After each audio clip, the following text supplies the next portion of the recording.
Bonjour à tous, moi c'est Jade, je suis apprentie en communication et je vous souhaite la bienvenue pour le deuxième numéro de l'émission avec l'apprentissage Démarre ta story.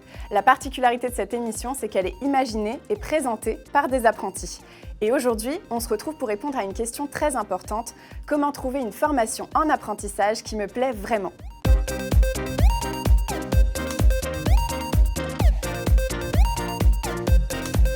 Bonjour à tous. Bonjour. Nous sommes à Paris, au CFA Médéric, avec Juliette, qui est aussi apprentie en communication. Aujourd'hui, nous recevons Antonin, apprenti en CAP cuisine, et Fatima, dont la fille Amberine, 17 ans, est en CAP vente au CFA Stephenson.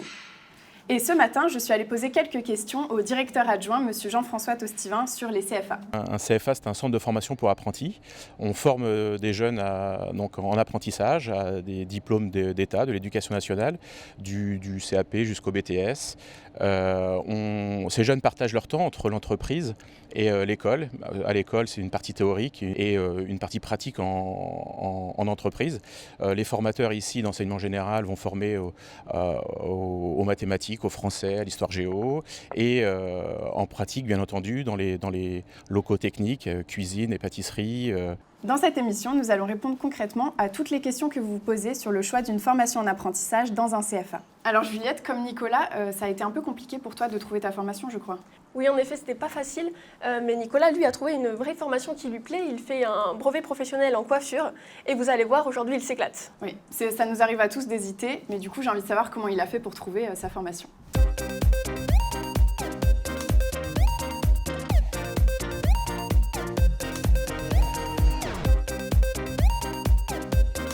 Je me suis orienté en fac d'histoire, où je me suis rendu compte que c'était pas forcément ce qui me plaisait.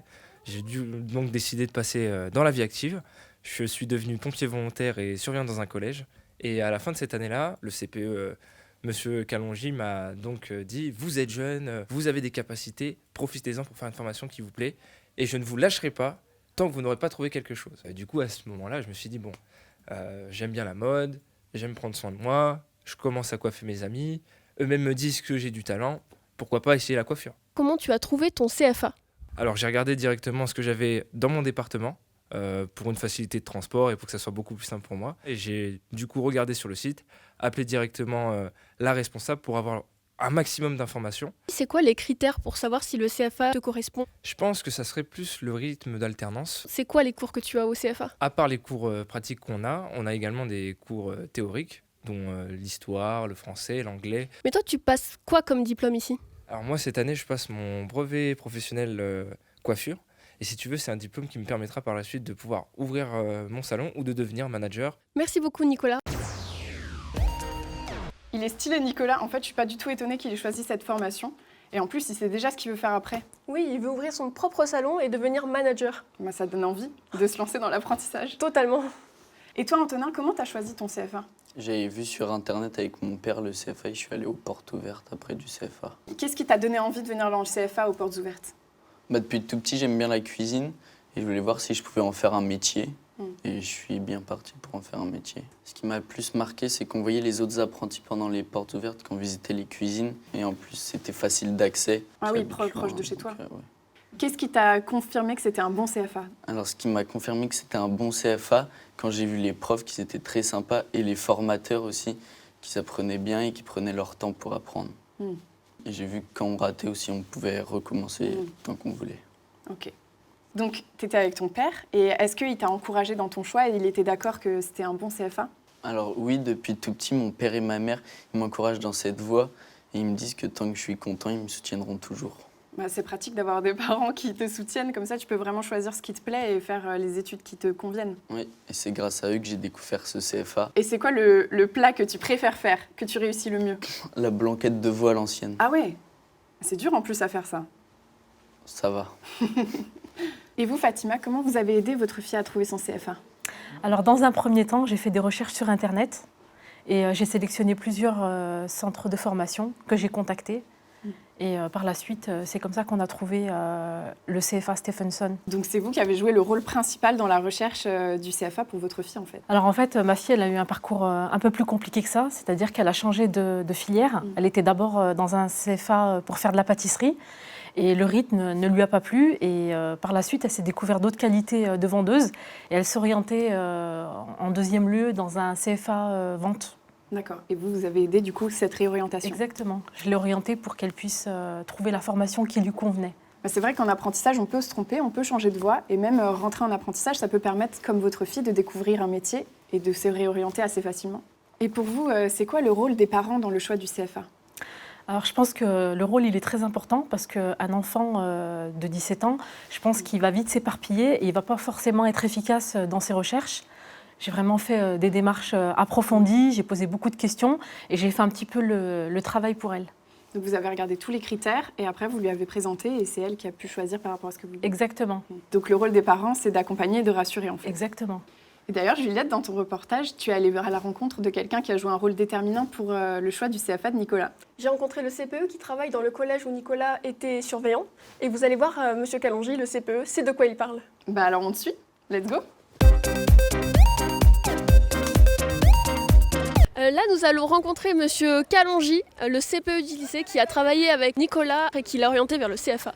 Il avait des a priori sur l'apprentissage avant de se lancer en CFA ? Il avait les mêmes a priori que bon nombre de gens ont en France, c'est que si on ne suit pas le cursus général, on n'est pas en capacité, ce qui est faux. On peut prendre la voie d'apprentissage et puis après retourner dans le cursus général si on le souhaite. Quand les parents cherchent une formation en apprentissage pour leurs enfants, comment vous les aidez ? Comment vous les conseillez ? Ce que je fais, c'est que je me sers de ça. Je me souviens, j'avais ça aussi en 3e. J'oriente de toute façon l'élève auprès de la conseillère d'orientation psychologue et j'oriente aussi les élèves vers le CIO. Les études sont indispensables. Quand je deviens un électricien, j'ai fait des études. Quand je deviens boulanger, j'ai fait des études de boulangerie. Sortir à 18-19 ans avec un métier dans les mains, c'est l'apprentissage qui vous offre ça. Mais il est top ce CPE. Mais c'est vrai que pour avoir un métier, c'est bien de faire des études. Et le CFA, il est là pour ça. Et vous, Fatima, avec votre fille, quels ont été vos critères de sélection pour le CFA ? Alors dans un premier temps, le critère pratique par rapport à notre lieu d'habitation. Donc on a la chance d'habiter à Paris, donc on a facilement trouvé des adresses. Et aussi la qualité de l'enseignement. Donc j'ai été me renseigner sur Internet, sur les forums pour voir, pour connaître la réputation de l'établissement. Une note peut-être ? Il y avait peut-être des notes d'évaluation sur Internet ? Exactement, on trouve pas mal d'informations sur des témoignages aussi d'élèves. Et du coup, c'est ce qui m'a incité à m'orienter plus vers tel ou tel établissement. Oui, c'est sûr, les témoignages, ça aide beaucoup parce que du coup, on se met à la place des élèves, on arrive à savoir si c'est un bon CFA pour notre enfant. Exactement, et je me suis aussi déplacée avec ma fille. On est parti voir par nous-mêmes la sortie des cours et on a rencontré aussi l'équipe pédagogique. Ah, c'est bien de faire ça. Oui. D'aller directement sur place, même si ce n'est pas les portes ouvertes, pour rencontrer les gens. Exactement. Et pour les gens qui n'ont pas la chance d'habiter près du CFA qui veulent, il y a aussi des internats qui sont mis en place, il y a des aides au logement, il y a plein d'aides en apprentissage qui permettent de se loger près de son CFA. Et Antonin, ça se passe comment les cours dans ton CFA ? T'as quoi comme cours ? Alors comme cours, j'ai des matières générales comme anglais, histoire, géo. Mais comme cours théorique, j'ai PSE, prévention santé environnementale, SA, sciences appliquées, et après il y a la pratique. Oui, il y a les cours pratiques très importants. Et donc toi, Antonin, c'est quoi que tu préfères, les cours théoriques ou les cours plutôt pratiques ? La pratique, car je me sens à l'aise, je me sens dans mon environnement. Oui, c'est ton élément, la cuisine. Ouais. Dans la troisième partie de ton reportage, Juliette, tu as accompagné Nicolas dans un de ses cours pratiques. Du coup, tu as appris à faire des super coupes de cheveux. Ah non, pas du tout. Moi, je suis apprentie en communication avec toi, donc je n'ai fait que regarder. Mais en revanche, j'ai beaucoup appris sur son CFA. Alors, on regarde ça ?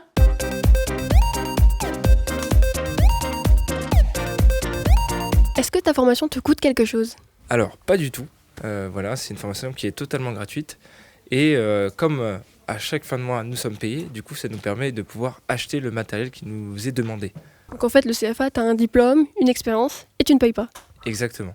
Et ton entreprise, tu l'as trouvée tout seul ou ton CFA, il t'a aidé ? Si tu veux, on nous passait une fiche directement avec plusieurs noms de salons dans notre région. Et après, c'était à nous de les appeler, de faire les démarches. C'était compliqué de postuler au CFA ? Alors pas du tout, c'était très très simple. J'avais juste à remplir un document que le CFA m'avait donné. Et ce que j'aime par-dessus tout dans ce métier, c'est rendre les gens beaux. Et d'ailleurs, si vous voulez en savoir plus sur comment rédiger votre CV et votre lettre de motivation, on a fait un top 5 des conseils sur comment candidater sur notre chaîne YouTube des Martha Story. Antonin, tu savais qu'il y avait plusieurs types de CFA ? Alors je savais que mon CFA était plus tourné vers la cuisine, mais sinon je ne me suis pas renseigné. Eh bien justement, pour en savoir plus, je suis allée poser la question ce matin à Monsieur Tostivin. Il existe plusieurs types de CFA. Par exemple, nous, on est plutôt un CFA de branche sur la branche de l'hôtellerie, de la restauration et de l'alimentation. Il existe aussi des CFA de multibranches où on peut aller un peu tester différents types de formations et de métiers. Voilà, et des CFA d'entreprise également qui se sont créés depuis peu et qui ont la possibilité aussi de former des apprentis. Il y a aussi les CFA agricoles, les CFI, donc pour les métiers de l'industrie. Exactement, donc tout ce qui est industrie, agricole, les CFA touchent tous les métiers. Et du coup, comment t'as fait toi, Antonin, pour postuler dans ton CFA? Alors j'avais envoyé un mail au directeur et il m'avait répondu en m'envoyant un lien. Et du coup, je me suis inscrit avec ce lien. Toutes les démarches en ligne. Oui, c'était plus facile. Comment tu te sens dans ton CFA? Je me sens bien. Les professeurs de pratique qui mettent à l'aise et on peut prendre le temps de refaire si on se trompe.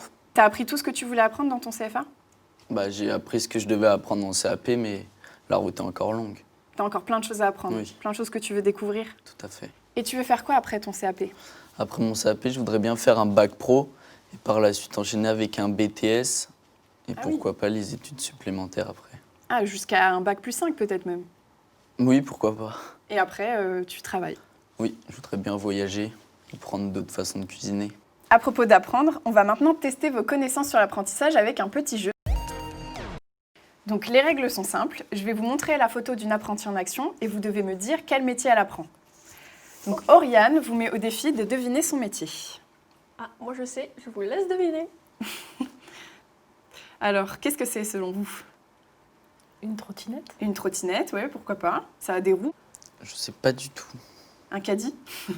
Une invention? Non, c'est pas une invention. C'est pas elle qui l'a inventé, c'est quelque chose qu'elle utilise dans son métier, mais qu'elle construit. Designer, non? Peut-être, ouais, ça pourrait être designer, peut-être architecte. Ça fait penser à quoi la conception 3D? L'ingénierie? Ouais, ça fait penser à l'ingénierie, mais c'est pas ça. Ah, Dommage. C'est futuriste? C'est... Peut-être, oui. Je vais vous dire, attention, tenez-vous bien. Oriane, elle est apprentie en bac professionnel technique en chaudronnerie industrielle. Et oui, quand on travaille dans l'industrie, on peut aussi concevoir des objets en 3D. Et donc, c'est ce qu'elle est en train de faire. Donc là, l'objet qu'elle a conçu en 3D, elle va le réaliser et ça va lui servir pour son métier. Wow, j'aurais jamais trouvé. Oui. C'est très, très technique. C'est sûr. Et en plus, c'est étonnant, c'est une fille. Là, on se rend compte qu'en fait, en plus d'être un métier manuel, il y a quand même un côté design où il faut réfléchir à la conception. Le métier de chaudronnier, comme Oriane, c'est de concevoir et de réaliser des pièces en métal. Et notamment, elle travaillait pour une entreprise qui construit des sous-marins. Et ce qui est intéressant avec Oriane, c'est qu'en plus, elle s'est réorientée. Avant, elle était en droit. Et après, elle a choisi d'aller vers la chaudronnerie.